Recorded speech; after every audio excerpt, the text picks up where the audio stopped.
When a US president seizes a state's National Guard without the governor's consent, the nation is no longer debating policy. It is debating power itself. In the latest flashpoint in the growing tension between California and the Trump administration, Governor Gavin Newsom is refusing to surrender control of his state's forces and warning the nation that democracy itself is now in play.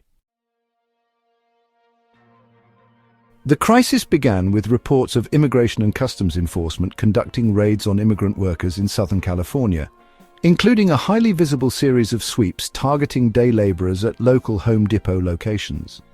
According to Newsom, while much of Los Angeles remained peaceful, this activity sparked legitimate outrage and drew large protests. However, Newsom also confirmed that small groups of violent agitators had infiltrated the protests. These individuals, he said, were not representative of the immigrant community or its advocates, but were intent on provoking clashes and undermining the movement. Newsom, you had some insurgent groups that came in to create real problems, Newsom said on MSNBC, and I think they were very successful. They played into Donald Trump's narrative.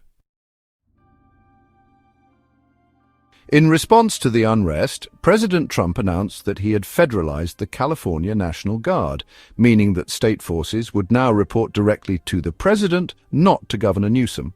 This move triggered immediate legal and constitutional concerns. Under U.S. law, the president does have the authority to federalize the National Guard under limited conditions, such as enforcing federal laws or responding to insurrection. But historically, this has required clear coordination with state governments and compelling justification. Newsom made clear that no such justification existed here. Local law enforcement in Los Angeles had not requested federal troops. The state had already deployed significant resources, including 175 CHP tactical officers. Moreover, according to Newsom, the process for federalization was bypassed entirely. Newsom, we've worked with the National Guard many times, Newsom said. This is the first time that I've seen this process used in this way. Without collaboration, without consent, and frankly without legal justification. Worse still, Trump publicly claimed that his order had already restored calm in Los Angeles, before National Guard units had even deployed. Newsom. It was Orwellian, Newsom said. He was lying. He was trying to shape a narrative that didn't match the facts on the ground.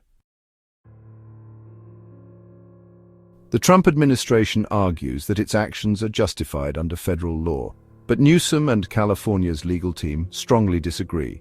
The 10th Amendment to the U.S. Constitution reserves powers not explicitly granted to the federal government to the states. Control of a state's National Guard has always been one of those powers, except under very narrow circumstances.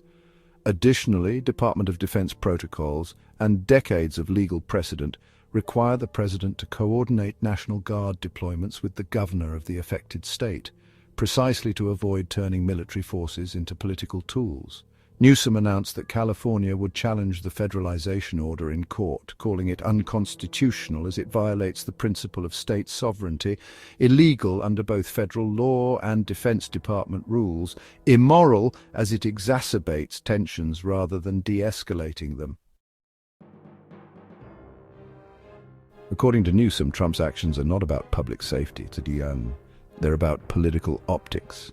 Newsom put it this way: there was no request from the mayor of Los Angeles, there was no request from LAPD, there was no request from the sheriff. This was manufactured. In Newsom's view, the president is deliberately stoking chaos in Los Angeles for political gain. By portraying California as a failed, lawless state, Trump seeks to distract from deepening problems in his administration, including a looming recession triggered by reckless trade policies and the growing controversy surrounding Elon Musk's activities in Washington. Newsom summed it up by saying he's the commander of chaos. He's trying to change the narrative, and California is just a pawn in his game. Before we dive deeper, if you're into this kind of breakdown, give the video a like, subscribe for more, and let me know your opinion in the comments below. Thanks for watching. Now on with the video. Newsom warned that the Los Angeles crisis is not, an isolated incident.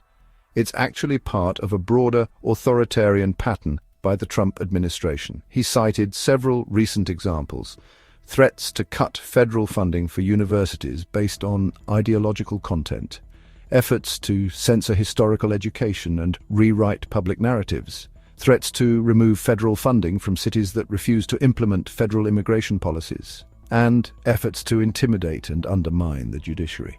This is about democracy being in the balance, Newsom said. The president is not just testing the limits of executive power, he is blowing past them.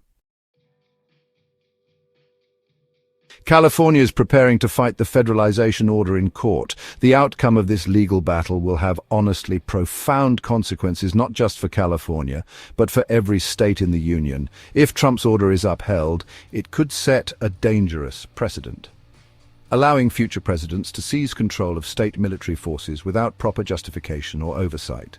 If it is struck down, it will reaffirm the constitutional principle that states retain fundamental powers that Washington cannot simply override. In the meantime, Newsom is calling for calm, urging protesters to remain peaceful and appealing directly to the American public. I say this with respect, but as firmly as I can. Stand down, Mr. President. What you are doing is illegal, it is unconstitutional, and it is beneath the office you hold. At this moment, Los Angeles is more than just the epicenter of a protest. It is the front line in a national struggle over the future of American democracy. Governor Newsom has drawn a clear line. State sovereignty must not be sacrificed to presidential overreach. Whether that line will hold is now up to the courts and to the vigilance of the American people. Thanks for watching.